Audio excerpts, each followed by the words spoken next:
اور اس لیے بھی کہ اس تعلق سے بڑی غلط فہمیاں ہیں. پچھلے درس میں آپ نے سنا ہوگا, آج کے درس میں مزید پڑھیں گے کہ بہت سارے لوگ سنت اور حدیث کی جانب منسوب ہوتے ہیں ہمارے ہیں جو اہل الحدیث ہیں.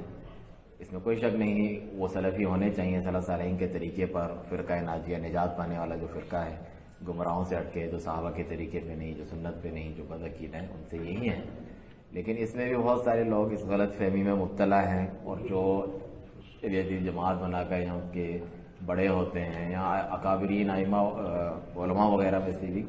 انہوں نے اس کو ایک الگ تصور سے لیا ہے. اور ان کے جو جاہل عوام پیروی کرتے ہیں, بہت سارے سنت کے پیروی کرنا چاہیے ہے اسی جذبے میں, تو وہ اسی غلط فہمیاں پھر جنم لیتی ہیں.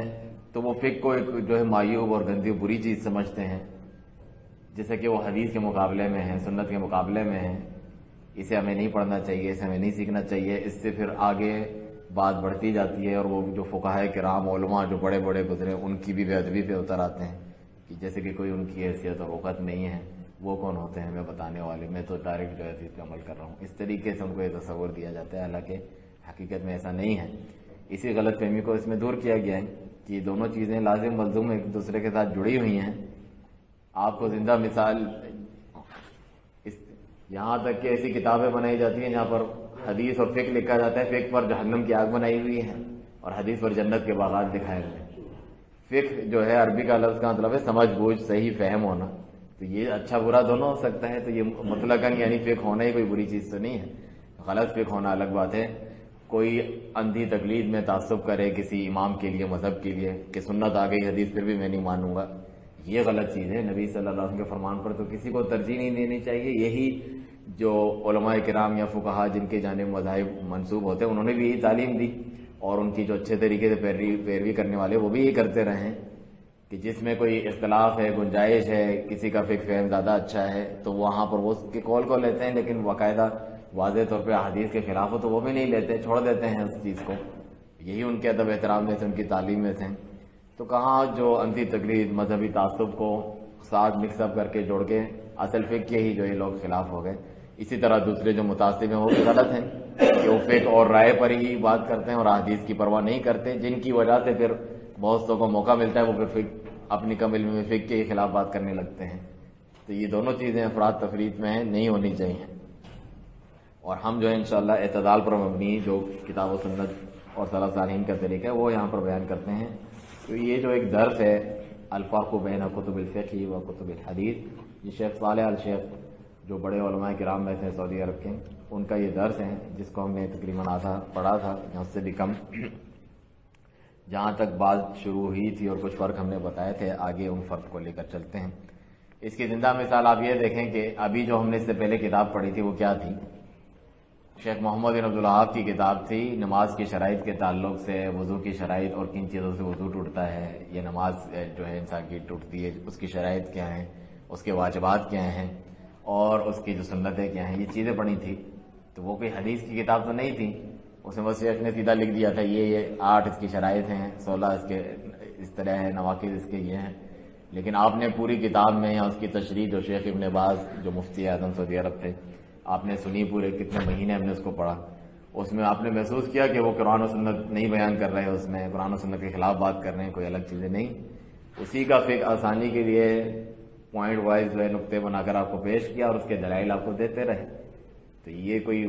تو نہیں ہے کہ وہ حدیث کی کتاب نہیں تھی. اور آئندہ ہم انشاءاللہ مثلا کوئی حدیث کی کتاب پڑھیں گے, جیسے کہ عمدۃ الاحکام پڑھیں گے, اس میں ڈائریکٹ حدیث ہوتی ہے کہ رسول اللہ صلی اللہ علیہ وسلم نے فرمایا کہ انما الاعمال بالنیات, اعمال کا دار و مدار نیتوں پر ہے. یہ حدیث ہے, باقاعدہ نبی صلی اللہ علیہ وسلم کا کلام ہے. اب اس سے جو مسائل نکلیں گے نیچے وہ بھی بیان کرے گا. اس نے حدیث بیان کر کے پھر مسائل بیان کیے کہ نیت کرنا ضروری ہے. نیت دل کے ارادے کا نام ہے, زبان سے نہیں جو ہم کرتے ہیں کہ 2 رکعت اللہ کے لیے, تو بدعت ہے, یہاں کے لوگوں نے نکالی ہے اردو میں, پشتوں میں, یہ تو دین سے کوئی تعلق نہیں ہے اس کا. لیکن نیت کے لیے وہ حدیث کیا ہے. اور دوسری طرف کوئی فقہ والی جس نے کتاب لکھی اس نے لکھ دیا پہلا پوائنٹ جو ہے حدیث اگر بیان نہیں کی کہ نماز ہر عمل کے لیے نیت ضروری ہے, نماز کے لیے بھی نیت ضروری ہے, تو اس میں کون سا اس نے گناہ کیا ہے, کوئی غلط بات کی. بعد میں جو ہے اس کے دلائل بھی دے دیں گے فوٹ نوٹ میں, یا اس کے بعد یا پھر جو آپ کو پڑھا رہا ہوگا آپ کو دلیل دے گا. تو یہ اس طریقے سے چیز نہیں ہے جس طریقے سے تصور یہاں پر پیش کیا جاتا ہے لوگوں کے سامنے. تو شیخ آگے ذکر کرتے ہیں کہ ان اہم فرق میں, کیونکہ یہ ذرا جو ہے علمی علمی قسم کا درس ہے طالب علم کی دلچسپی کے لیے، تو اس کو آپ جو ہے غور سے سنیں. شاید عوام کو بہت ساری چیزیں یا اصطلاحات یہاں پر سمجھ میں نہ آئیں، ان کے لیے بھی جو ہے بہت سارا اس میں سیکھنے کے لیے سبق ہوگا انشاءاللہ. اہم ترین فرق میں سے یہ بھی ہے، شیخ فرماتے ہیں کہ ایک طالب علم، خصوصاً ہمارے ہاں بھی ایسے بہت سے ہیں، وہ یہ سمجھتے ہیں کہ جو حدیث کی تشریح کر رہا ہوتا ہے، حدیث کی کتاب، وہ اپنے اجتہاد میں زیادہ قریب ہوتا ہے حق کے جو فقہی کتاب کی تشریح کر رہا ہوتا ہے. کہ وہ تو صرف دلائل لا رہا ہے، ڈائریکٹ حدیث لے کر آ رہا ہے، اور دوسرا جو ہے یہ نہیں کر رہا، اس کے اندر جو ہے وہ تعصب نہیں ہے، مذہبی تعصب یا تقلید وغیرہ کا حدیث والے میں نہیں ہوگا، اس کے اندر ہوگا. تو اس طریقے سے نہیں شیخ فرماتے ہیں. جو حدیث کی شرح کر رہا ہے، بہت سارے طالب علم یہ سمجھتے ہیں کہ وہ تعصب سے بالکل بچا ہوا ہے، وہ تو ڈائریکٹ ہی حدیث پر عمل کرتا ہے، میں اہل حدیث ہوں، میں اس پہ ڈائریکٹ عمل کرتا ہوں. تو وہ کتب حدیث کی طرف متوجہ ہوتے ہیں اس وجہ سے، اور اس کو ترجیح دیتے ہیں کہ زیادہ اچھی ہے، کیونکہ اس کے جو لکھنے والے ہیں، اس کی تشریح شرح کرنے والے ہیں، اللہ تعالیٰ سب پہ رحم کرے، شیخ فرماتے ہیں چاہے فقہا میں سے ہوں، محدثین میں سے، وہ یہ کہتے ہیں وہ زیادہ جو ہے حق بات بیان کرنے والے ہیں، کسی تعصب سے جو ہے پاک ہیں وہ. اور جو کتب فقہ والے ہیں وہ کہتے ہیں نہیں، ان کے پاس تو تقلید ہوتی ہے اپنے مذہب کی، کوئی حنفی ہے، کوئی شافعی ہے، کوئی حنبلی ہے، کوئی مالکی ہے، اور وہ اپنے مذہب کی جو ہے تائید کرتے ہیں، اس کی نصرت کے لیے دلائل لے کر آتے ہیں کہ اس کی جیت ہو، وہ اور سے بہتر کہلائے، اور وہ دلائل کو نہیں دیکھتے اس طریقے سے. تو یہ بہت بڑی غلطی ہے، شیخ فرماتے ہیں. کیونکہ جو استنباط کیا جاتا ہے، استنباط کا مطلب ہوتا ہے مثلا حدیث میں نے پڑھی، اس میں سے کوئی مسئلہ میں نکالوں کہ اس حدیث سے یہ مسئلے ثابت ہوتے ہیں، اس آیت سے یہ والا مسئلہ بھی ثابت ہوتا ہے، اس نکالنے کے عمل کو جو استنباط کہتے ہیں. تو جو اصول ہوتے ہیں استنباط کے، عالم کے نزدیک کیا ہوتے ہیں، چاہے وہ محدث ہو یا فقہا میں سے ہو، عالم جو حدیث کی کتاب کی تشریح کر رہا ہے وہ بھی تو کوئی دلائل سے استدلال کر کے نیچے اتنی بڑی تشریح لکھ رہا ہے فتح الباری میں، کہاں سے وہ یہ لے کر آتا ہے، اور کس بنیاد پہ کہتا ہے کہ یہ مسئلہ زیادہ راجح، زیادہ صحیح، یہ مسئلے میں دو باتیں ہیں، زیادہ صحیح یہ بات ہے حدیث کے مطابق. تو وہ بھی تو کوئی اصول کے تحت اس نے یہ بات کی ہے. تو اس میں کوئی شک نہیں ہے کہ اس نے جو یہ بات کی ہے کسی اصول کے تحت کہ اس حدیث سے یہ مسئلہ ثابت ہوتا ہے. بعض لوگ یہ ثابت کرتے ہیں مگر وہ صحیح ثابت نہیں ہوتا، وہ اصول فقہ میں سے ہی اس نے سیکھا ہوتا ہے، وہ اصول فقہ ہی تو اس نے اپنایا ہے جس کی وجہ سے ترجیح دی. یہ ترجیح کوئی حدیث میں تو نبی صلی اللہ علیہ وسلم نے نہیں فرمایا کہ جب یہ دو چیزیں آئیں تو اس نے ترجیح دو، یہ آپ کے تو الفاظ نہیں ہے، اس نے خود یہ فقہ کے مطابق ہی یہ جو ہے ترجیح دی ہے، بیان کیا ہے، اختلاف بیان کیا ہے. کیونکہ جو اصول فقہ ہیں وہی تو اصول استنباط ہیں. کسی مسئلے کو اخذ کرنا حدیث سے، آیات سے، اسی کا تو نام فقہ ہے. من یرید اللہ بہ خیرا یفقہہ فی الدین، یہ تو حدیث میں بھی ہے. نبی صلی اللہ علیہ وسلم نے فرمایا کہ اللہ تعالیٰ جس کے ساتھ خیر بھلائی کا ارادہ کرتا ہے اس کو دین کا فقہ اور فہم عطا کرتا ہے. تو یہ اقوال کے درمیان جو ہے ترجیح دینا یہ زیادہ صحیح ہے، وہ صحیح نہیں ہے، یہ اس اصول کے خلاف ہے جو آیت میں آیا ہے. یہ اسی کی چیز کو تو فقہ کا نام دیا جاتا ہے. تو اس میں بھی وہ جو حدیث والا ہے وہ بھی تقلید سے کوئی پوری طریقے سے پاک نہیں ہوتا، کیونکہ وہ جس مذہب پہ مثلا جس مدرسے سے جس مذہب پہ اس نے پروان چڑھی ہے اور آگے جو ہے سیکھا ہے اسی کو ترجیح دے رہا ہوتا ہے زیادہ تر. لیکن دیکھنے والا یہ سمجھتا ہے کہ وہ جو ہے بس صحیح حدیث دے کر اس نے اس صحیح حدیث کو ہی ترجیح دی ہے. اس طرح نہیں ہوتا، شیخ فرماتے ہیں، کیونکہ ہماری اپنی کم علمی ہوتی ہے، کوتا نظری، ہم سمجھتے ہیں کہ اس نے ڈائریکٹ جو ہے حدیث کو ترجیح دی ہے. اس نے ایک اصول کے مطابق جو اس نے بیان کیا، آپ کو نہیں پتا کہ وہ اصول فقہ میں سے یہ الگ بات ہے. کیونکہ کوئی بھی حدیث کی تشریح کرنے والا نہیں ہے مگر اس کے پاس کوئی نہ کوئی اصول فقہ ہوتا ہے جس کی وہ اتباع اور پیروی کر رہا ہوتا ہے. اور اصول فقہ وہی ہوتے ہیں جو اصول استنباط ہوتے ہیں، یعنی دلائل کو نکالنا کتاب و سنت سے، اسی کو فقہ کہا جاتا ہے. وہ اسی کے مطابق یہ تشریح کر رہا ہوتا ہے کہ یہ راجح ہیں، یعنی یہ زیادہ قابل قبول ہے، وہ راجح نہیں ہے جس کا دوسرا عالم قائل ہیں یا دوسرے مذہب والے. تو اس نے اصول فقہ کی بنیاد پر یہ کیا ہوتا ہے. پھر کوئی ابتدائی طالب علم آتا ہے یا کوئی درمیانے درجے کا جس کو اتنی گہرائی سے استنباط کا علم ہے نہیں، وہ یوں ہی دیکھ لیتا ہے بس جو ہے حدیث والے نے دیکھو حدیث بیان کر کے اس کو ترجیح دی ہے تو یہ جو ہے فقہی کتابیں یا فقہ والوں سے زیادہ اچھا ہے اور یہ سنت پر زیادہ عمل کرنے والا ہے، اس کو ترجیح دینے والا ہے. اور یہ غلط بات ہے. شیخ فرماتے ہیں کہ وہ یہ تصور رکھتا ہے کہ جو فقہی کتاب لکھنے والا ہوتا ہے وہ اپنے جس کی تقلید کر رہا ہوتا ہے اس سے متاثر ہوتا ہے اپنے مذہب سے، اس لیے اس کے اندر کچھ تعصب ہوتا ہے، جان بوجھ کے اس کو ترجیح دیتا ہے. اور جو حدیث کی تشریح کرنے والا ہوتا ہے وہ ایسا نہیں ہوتا، ایسا نہیں ہے، دونوں کے اندر یہ چیز موجود ہوتی ہے۔ تو شیخ فرماتے ہیں یہ بات صحیح ہے کہ اس نے اپنے طور پہ پوری کوشش کی ہوتی ہے کہ میں حق بات بیان کروں، چاہے وہ محدث میں سے ہو یا فقہا میں سے، چاہے وہ حدیث کی کتاب کی تشریح کر رہا ہوں یا فقہی کتاب کی، تو اس حد تک تو بات صحیح ہے کہ میں حق کی ہی تائید کروں گا چاہے وہ جس کے ساتھ ہو، لیکن اپنے ظاہر میں باطن میں وہ بھی فقہی اصول پر چل رہا ہوتا ہے جس سے اس نے تعلیم حاصل کی ہے۔ بغیر تعلیم حاصل کیے ہوئے یہ جو بڑے بڑے محدثین حدیث کی شرح کر رہے ہوتے ہیں، کہاں انہوں نے تعلیم حاصل کی ہے؟ بغیر ہی اس طرح شرح کر رہے ہوتے ہیں، انہوں نے تعلیم حاصل کی ہوتی ہے کہ امام احمد بن حنبل سے حاصل کی ہوگی مثلا کسی نے، تو وہ اپنے اصول جو انہوں نے کتاب و سنت سے نکالے اس کے مطابق پڑھا رہے ہوں گے، اور وہ اسی کو ذہن میں رکھ کے کر رہا ہوگا پیچھے۔ ضروری نہیں ہو آپ کو ہر مرتبہ بتائے کہ میں نے یہاں سے سیکھ کے اس طریقے سے نکالا ہے، لیکن وہ دلیل ڈائریکٹ بتا دے گا آپ کو۔ اسی لیے ضروری ہے، شیخ فرماتے ہیں کہ یہ بات ہم جانیں کہ جتنے بھی حدیث کے شرح کرنے والے علماء کرام ہیں وہ بھی مذاہب کے متبعین میں سے ہیں، وہ ڈائریکٹ مجتہدین میں سے نہیں ہے کہ وہ اجتہاد کرتے ہوں مستقل طور پہ یا مطلق طور پہ۔ اجتہاد کی مختلف اقسام ہوتی ہیں، جو بہت بڑا عالم ہوتا ہے وہ مجتہد ہوتا ہے، جو ڈائریکٹ ہی مسائل کا استنباط کرتا ہے کتاب و سنت سے، یعنی یہ نہیں کہ میں فلاں اصول کے مطابق کر رہا ہوں، وہ خود اس لیول کا ہوتا ہے کہ اس نے اصول بنائے ہوتے ہیں نکال کے اس میں سے، تبھی وہ ائمہ اربعہ کو کہتے ہیں مجتہد اس لیول کا۔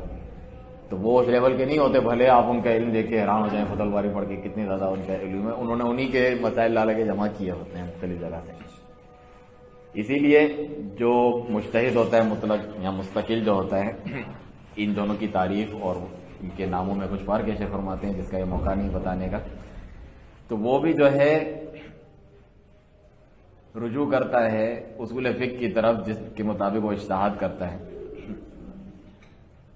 جو مجتہد مستقل ہوتا ہے، جو بڑے درجے کا ہوتا ہے، وہ ڈائریکٹ ہی اصول فقہ نکالتا ہے، یعنی کتاب و سنت سے، کسی کی پیروی نہیں کر رہا تھا، میں جو ہے حنفی اصولوں کی پیروی کر رہا ہوں، اس لیول کا ہوتا ہے۔ اسی طریقے سے حدیث میں بھی جو اس طرح نہیں ہوتا کہ فلان یہ اس نے یہ کہا، اس کے بارے میں یہ کہا، رجال کے بارے میں اس لیے یہ حدیث صحیح ہے، تو آپ کہیں کہ وہ جو محدث مجتہد والے درجے کا محدث ہے، ایسا نہیں، وہ ڈائریکٹ ہی رجال پہ کلام کرتا ہے، یعنی خود ڈائریکٹ ان کو دیکھتا ہے، خود ان سے، جس طرح اس دور میں ڈائریکٹ بول رہے ہوتے تھے جس سے حدیث لی ہوتی تھی یہ صحیح نہیں ہے، ضعیف نہیں ہے، تو وہ اس لیول کا ہوتا ہے۔ تو اس کے اپنے ان دونوں جو فن ہیں، حدیث کا ہو یا فقہ، اپنے اپنے اجتہادات ہوتے ہیں اور ان کے مختلف لیول ہوتے ہیں، اور ان بڑے لیول پہ کون پہنچتے ہیں؟ جس طرح ائمہ اربعہ ہیں، اور بعض ایسے بھی ائمہ ہیں جن کے مذاہب ختم ہو گئے، یعنی ان کے طلباء جو تھے انہوں نے ان کو سنبھال کے نہیں رکھا، اس کو اس طریقے سے جو ہے محفوظ نہیں رکھا، جس طرح ان چار ائمہ کے۔ چار ائمہ کون سے ہیں؟ نام آتے ہیں آپ لوگوں کو؟ پتہ ہے؟ ترتیب سے نہیں آتا ہے؟ امام ابو حنیفہ ہیں، امام شافعی ہیں، امام مالک، امام شافعی، امام مالک، امام شافعی، امام جی، تو یہ مشہور ہیں ائمہ اربعہ جن کو کہا جاتا ہے چار ائمہ، یہ سنت پہ چلنے والے اہل سنت والجماعت کے تھے۔ اور بعض ایسے ہیں جن کے مذہب نہیں محفوظ کیے گئے، جیسے امام سفیان الثوری، امام اوزاعی یا ابن جریر الطبری وغیرہ، حالانکہ وہ بھی بڑے مجتہدین والے لیول کے تھے، مجتہد۔ تو یہ ان کے اپنے اجتہادات ہیں اصول فقہ میں، اور صرف اصول فقہ میں نہیں، رجال میں بھی، کیونکہ حدیث کی جب بات آتی ہے، جب فقہ کی بات آتی ہے تو اصول فقہ آئے گا، جب حدیث کی بات آئے گی تو رجال آئیں گے نا، یعنی جن لوگوں سے روایت کی جاتی ہے وہ آتے ہیں۔ تو یہ دونوں میں اعلیٰ پائے گئے تھے۔ اسی طرح امام ابن حزم بھی تھے، ان کا اپنا طریقہ ہے جو مختلف ہے اپنے سے پہلے لوگوں سے اصول فقہ میں، وہ تو بالکل اس کے انکاری ہیں نا، تو اس کا مطلب وہ ان چاروں میں سے نہیں چلے ہیں، وہ خود ایک اس لیول کے ہیں کہ انہوں نے اپنے نکالے۔ تو وہ رجال میں بھی محدثین میں سے بھی تھے وہ، اور اصول فقہ بھی ان کے اپنے تھے، استنباط کے جو اصول ہیں۔ اور جو رجال یا جو روایت کرنے والے مرد ہیں جن سے روایت کی جاتی ہے، ان کو دیکھنے کا الگ انداز تھا، وہ کسی کی تقلید نہیں کرتے تھے، بلکہ ان کی ایک مستقل نظریہ تھا اور نظر تھی جس کے مطابق وہ چلتے تھے۔ تو اس قسم کا جو ہوتا ہے وہ مجتہد مستقل کہلاتا ہے۔ لیکن جب مذاہب تدوین کر دیے، لکھ دیے گئے اور لوگوں میں عام ہو گئے، یہاں تک کہ شیخ الاسلام امام ابن تیمیہ رحمہ اللہ، کتنے بڑے امام جن کو شیخ الاسلام کہا جاتا ہے، کوئی فن نہیں جن پر انہوں نے اتنا لمبا طویل کلام نہ کیا ہو، دین کی ہر چیز میں مجدد ان کو مانا جاتا ہے، اس کے باوجود فرماتے ہیں کہ وہ اصول فقہ پر چلتے تھے، جو مذاہب حنبلی مذہب سے انہوں نے لیے ہوتے تھے اسی کے مطابق انہوں نے پڑھا ہوتا تھا، سوائے کچھ مسائل کے جس میں وہ جو شاذ و نادر ہیں، جس میں وہ کسی اور کو جو ہے ترجیح دیتے تھے، یا پھر اس میں بیٹھ کر انہوں نے باقاعدہ بہت زیادہ گہری ریسرچ انہوں نے کی تھی، اس میں وہ الگ اس کے قائل ہوتے تھے، ورنہ پھر انہی کے اصول پہ چل رہے ہوتے تھے۔ مثال کے طور پہ شیخ فرماتے ہیں کچھ ایسے مسائل جیسے عموم البلوا،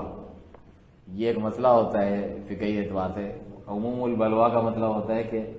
ایسا مسئلہ جس کا ہر ایک کو واسطہ پڑتا ہے اور اس سے بچنا ہی مشکل ہوتا ہے، تو اس تعلق سے مختلف علماء نے مختلف کلام کیا ہے کہ اس کو لیا جائے گا نہیں لیا جائے گا۔ جیسے مثلا ہمارے ہاں نمازوں کے اوقات ہیں، اب ہر بندہ بہت مشقت میں مشکل میں پڑ جائے گا، نہ اس کے بعد اتنا علم ہے یا نہ اتنا وقت ہے، یا بڑی بڑی بلڈنگیں بن گئی کہ وہ اس کے لیے جا کے باقاعدہ سورج دیکھے ہر نماز کے لیے، تو مشکل ہو جائے گا اگر ہم سب کو اس کا پابند کریں، اس کے بغیر ہم کہیں کہ نماز نہیں ہوتی، کیونکہ کتاب و سنت میں ہے کہ یہ چیزیں دیکھ کر موسم دیکھ کے نماز پڑھو، تو ہم کہیں گے کہ یہ ممکن نہیں ہے، اسی لیے پھر اجازت دی جاتی ہے کہ آپ نے جو کیلنڈر بنائے ہیں دیکھ بھال کر اس پہ اعتماد کرتے ہوئے انسان کر رہا ہوتا ہے۔ اس کو کہتے ہیں عموم البلوا، کہ ممکن نہیں رہتا پھر ہر ایک کے لیے کرنا۔ یا نجاست جو ہوتی ہے انسان کی، اگر آپ فضا میں کسی کو ضرورت پڑے، سنت کے مطابق ہے کہ وہ 3 کنکریوں سے اپنے کو صاف کرے، لیکن اس کے بعد بھی کچھ دھبا یا رنگ رہ جاتا ہے، وہ پورے طریقے ختم نہیں ہوتا کیونکہ پانی اس نے استعمال نہیں کیا، لیکن سنت کے مطابق وہ پاک ہو گیا، 3 کے مرتبہ اس نے استعمال کر لیا ہے اچھے طریقے سے۔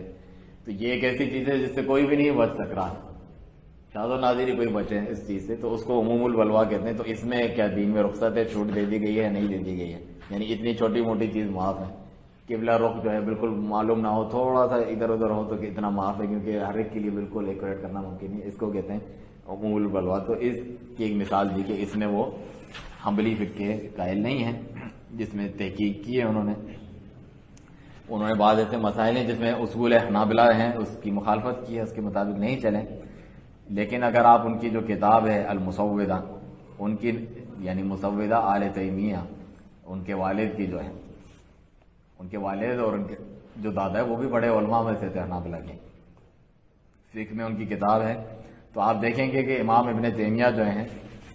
شیخ الاسلام، انہوں نے ان کی مخالفت نہیں کی ہے، یعنی فقہ حنبلی کے سارے مسائل انہوں نے لیے ہیں، سوائے شاذ و نادر کی مخالفت کی ہے۔ اس کا مطلب وہ بھی اس کے مطابق چلتے تھے۔ اب آئیں آپ اگر محدثین کی طرف شیخ فرماتے ہیں، جیسے کہ حافظ ابن حجر ہیں یا امام نووی ہیں یا ان جیسے جو ہیں، تو یہ لوگ بھی جو ہے جب استنباط کرتے ہیں، مسائل اخذ کرتے ہیں، اس کو دیکھتے ہیں، تو اس میں وہ فقہی اصول کو اپناتے ہیں کہ یہ جو لفظ آیا ہے حدیث میں، کیا یہ عام ہے یا خاص لفظ ہے؟ جس طرح ہم نہیں کہتے کہ جس طرح اصول فقہ ہے کہ جو حکم دیا جاتا ہے رسول اللہ صلی اللہ علیہ وسلم کی طرف سے وہ ضروری ہوتا ہے، واجب ہوتا ہے، فرض ہو گیا کہ آپ یہ کام کریں تو آپ کو کرنا ہے، جب تک کوئی دوسری دلیل آئے جس سے معلوم چلے کہ یہ ضروری کے لیے نہیں تھا، کرو تو اچھی بات ہے، نہیں کرو تو گناہ نہیں ہے، پھر اس کو ہم کہتے ہیں مستحب ہے، سنت ہے، فرض نہیں ہے۔ تو یہ ہم نے کہاں سے نکالا؟ یہ کوئی حدیث ہے کوئی بخاری مسلم کی جس میں لکھا ہو کہ اگر وہ حکم وجوب کے لیے ہے؟ یہ فقہی ایک اصول ہے جو علماء نے اپنی جیب سے نہیں، یعنی کتاب و سنت پہ غور کر کے نکالا ہے، نبی صلی اللہ علیہ وسلم کے ہی مختلف مقامات سے غور کر کے نکالا ہے، تو وہ بھی اسی طریقے سے ترجیح دے رہے ہوتے ہیں۔ آپ اگر جو ہے فتح الباری دیکھیں یا امام نووی کی شرح مسلم دیکھیں تو اس میں یہ ہوتا ہے۔ تو اصول فقہ کی تو انہوں نے بھی پابندی کی اور انہوں نے سیکھا ہے کہ یہ مفہوم جو ہے خاص ہے یا خاص نہیں ہے، عام ہے، اور فلاں جو حدیث ہے اس کا جو مخالف مفہوم ہے اس کا یہاں پر اعتبار کیا جائے گا نہیں کیا جائے گا۔ مخالف مفہوم کسے کہتے ہیں؟ مخالف مفہوم اسے کہتے ہیں کہ کوئی چیز اگر ثابت کی ہے آیت میں، حدیث میں، تو اس کی جو مخالف والی چیز ہے آٹومیٹکلی آپ یہ سمجھیں کہ وہ منع ہے۔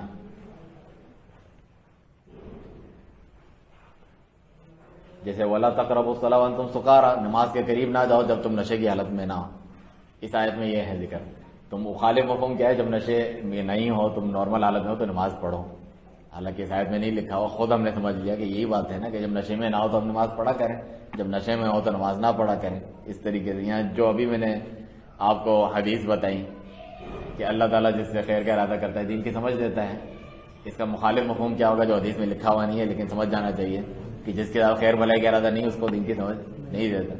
اس کو مفہوم مخالف کہتے ہیں۔ تو یہ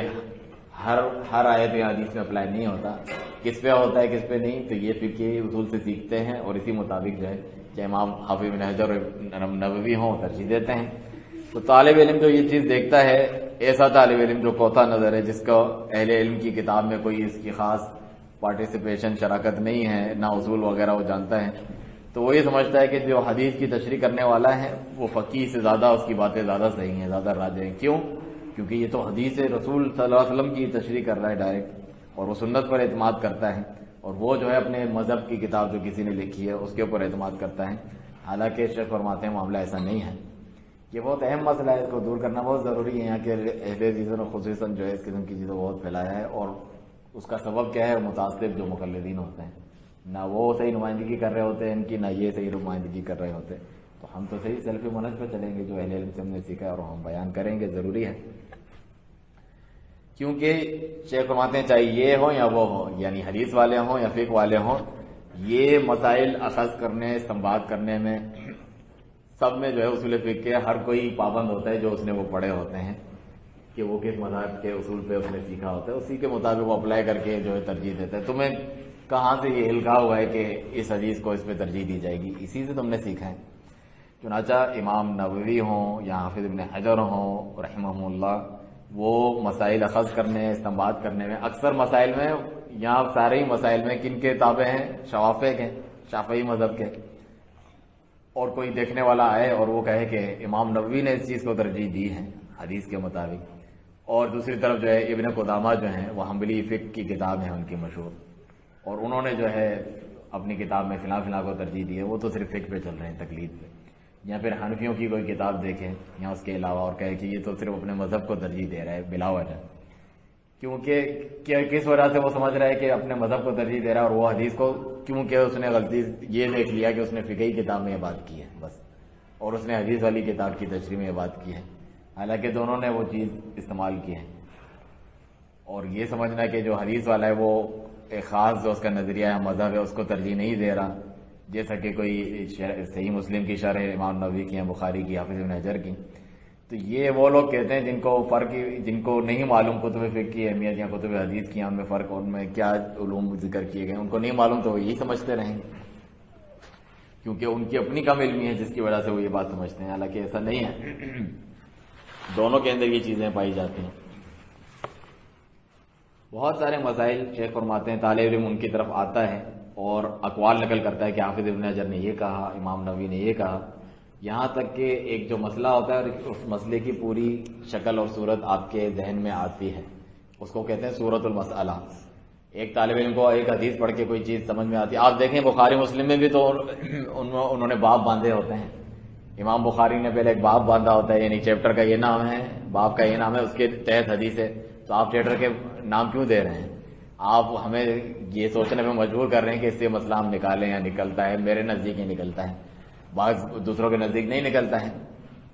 حدیث میں مثلا جو ہے جو آمین کا ہے اور فرشتوں کی آمین ان سے ملے تو اس کے پچھلے گناہ معاف کر دیے جاتے ہیں، امام بخاری کے نزدیک نکلتا ہے کہ بالجہر کہنی چاہیے، حالانکہ حدیث میں لفظ نہیں ہے، ہاں جہر کرنا زیادہ سنت ہے اور دوسری حدیث سے ثابت ہے اس وجہ سے، لیکن وہ اپنے اس مسئلے کو اس سے ثابت کرنا چاہتے ہیں، تو یہی تو ان کا فکر اور فہم ہوا، اس میں بھی تو کسی چیز کے پابند ہیں جس کی وجہ سے وہ کر رہے ہیں، تو ان کو ہر چیز کو اپنی جگہ پر صحیح طور پہ رکھ کے سمجھنا چاہیے۔ تو سورۃ المسئلہ کا مطلب ہوتا ہے یعنی پورا مسئلہ صحیح طور پہ آپ کو سمجھ میں آ جائے، صرف ایک حدیث ہے کہ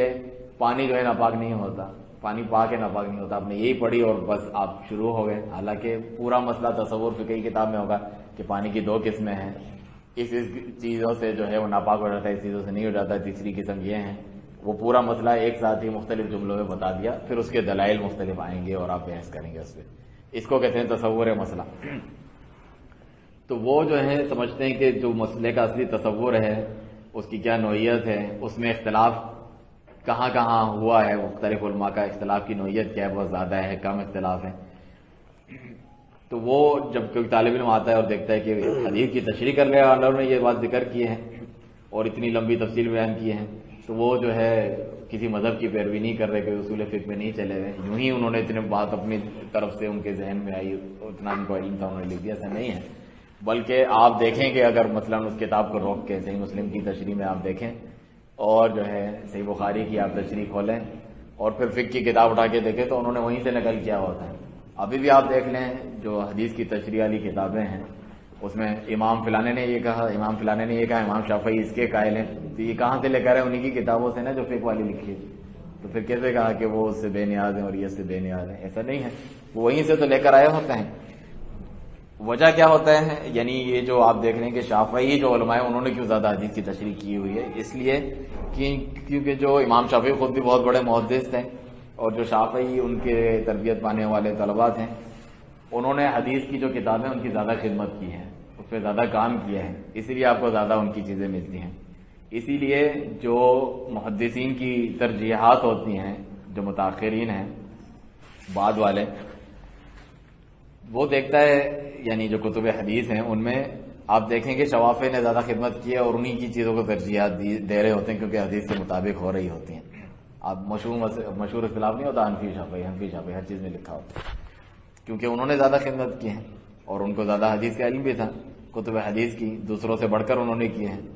جس طرح حافظ ابن حجر نے تشریح لکھی صحیح بخاری کی شوافع میں سے، امام نووی جو ہے شوافع میں سے، آپ کہیں گے سب انہی میں سے، اس وجہ سے. اور ان کے بعد جو ہے حنفیوں احناف کی بھی جو ہے کافی زیادہ حدیث کی تشریحات پر کتابیں ہوتی ہیں. ان کی قلیل ہے، کم ہے شوافع کے مقابلے میں حدیث کی خدمت، اور حنابلہ کی تو اس سے بھی اقل ہے، اس سے بھی کم ہے، یعنی فقہی کتابیں ان کی زیادہ ہیں. تو جو طالب علم ہوتا ہے جو اپنی بنیاد مضبوط رکھنا چاہتا ہے کسی بھی مسئلے کو صحیح طور پر دیکھنے کے لیے، ایسا طالب علم نہ ہو کہ ایک دن کسی کے ساتھ ایک دن دوسرے کے ساتھ ادھر ادھر اچھل کود کر رہے. کتنے ایسے ہیں سلفی کہلاتے ہیں یا وہاں ادھر مدینہ یونیورسٹی چلے جاتے ہیں فلانا. تو مختلف مسائل جو ہیں لوگوں میں صرف مشہوری حاصل کرنے کے لیے، جس کو شذوذ کہتے ہیں، منفرد میں نظر آؤں وغیرہ، کبھی اس مسئلے کے قائل ہیں کبھی اس مسئلے کے قائل ہو تو ابھی پیٹ میں درد کیا ہے، پورا اپنا تعلیم مکمل کرو، پھر بعد میں بتانا کہ میں اچھی طریقے سے اس کی تحقیق کر کے اس نتیجے پہ پہنچا ہوں. تو شیخ فرماتے ہیں وہ ایسا نہ ہو جس کو عربی محاورہ شیخ نے لکھا کہ ایک دن فلاں کے ساتھ تو ایک دن فلاں کے ساتھ، اس ٹائپ کا طالب علم نہ ہو اور اپنی بنیاد صحیح رکھتا ہو اور دقیق نظری سے باریک بینی سے ان مسائل کو دیکھے تو پھر وہ یہ جان لیتا ہے کہ کتب فقہ اور کتب حدیث میں جو ہے کوئی ایسا فرق نہیں ہے، دونوں کی اپنی اپنی خصوصیات ہیں جس کی وجہ سے وہ اس سے ممتاز ہے، جس کی وجہ سے وہ اس سے ممتاز ہے. اپنی اپنی خصوصیات اپنی جگہ ہیں اور دونوں کے بغیر کوئی چارہ نہیں، دونوں سے بے نیاز نہیں ہوا جا سکتا. تب جا کر وہ ایک اچھا دقیق باریک بینی پر مبنی منہج علم پر مبنی پاتا ہے